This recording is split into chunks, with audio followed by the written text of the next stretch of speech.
నమస్కారం అందరికి. ముందు వీడియోలో మనము షేప్ బెల్ట్ ఎలా మెజర్‌మెంట్ తీసుకోవాలి, ఎలా కట్ చేసుకోవాలి అనేది చూసాము.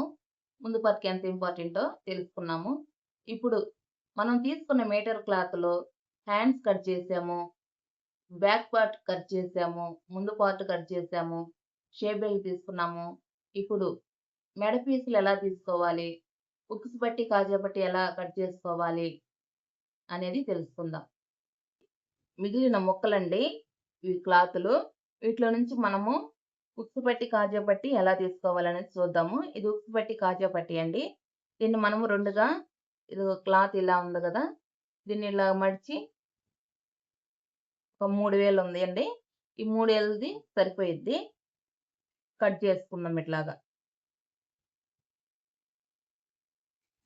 ఇది అన్నమాట. కట్ చేస్తాము ఇలాగా. కట్ చేసుకొని దాన్ని మనము పక్కన పెట్టుకుందాం. ఇది ఉక్సు పట్టి, కాజా పట్టికండి.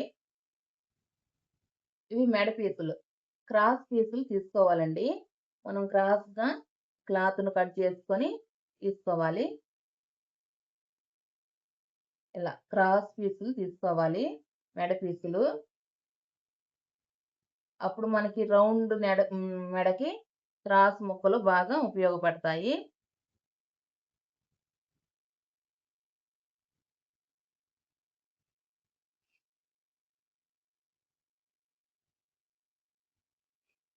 క్రాస్ పీసులు ఉపయోగపడతాయన్నమాట. క్రాస్‌గా కట్ చేసుకొని క్రాస్ ముక్కలు ఇలాగా కట్ చేసుకోవాలి.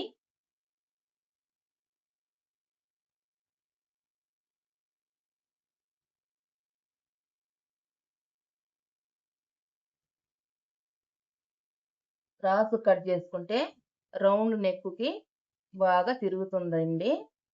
స్ట్రెయిట్ అనేది పలక మెడకైతే స్ట్రెయిట్‌గా తీసుకోవాలి. రౌండ్ మెడకి క్రాస్‌గా తీసుకోవాలి. ఇలాగా ఈ ముక్కలన్నీ ఇలాగండి. ఇవి క్రాస్ పీసులు.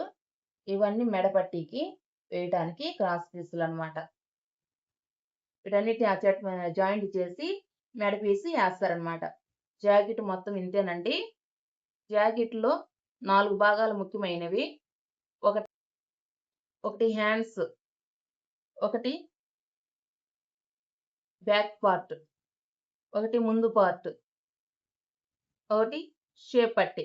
ఈ 4 పార్ట్‌లు ముఖ్యమైనయండి. తర్వాత కాజా పట్టి, ఉక్సు పట్టి, తర్వాత మెడ పీసులు. ఇవన్నీ కలిపి ఎలా కుట్టాలో నెక్స్ట్ వీడియోలో మనము తెలుసుకుందాము. ఈ వీడియో మీకు యూజ్‌ఫుల్ అనిపిస్తే సబ్స్క్రైబ్ చేసి, పక్కన ఉన్న బెల్ ఐకాన్ ప్రెస్ చేసి, లైక్ చేసి, షేర్ చేసి, కామెంట్ చేయండి. ధన్యవాదాలు.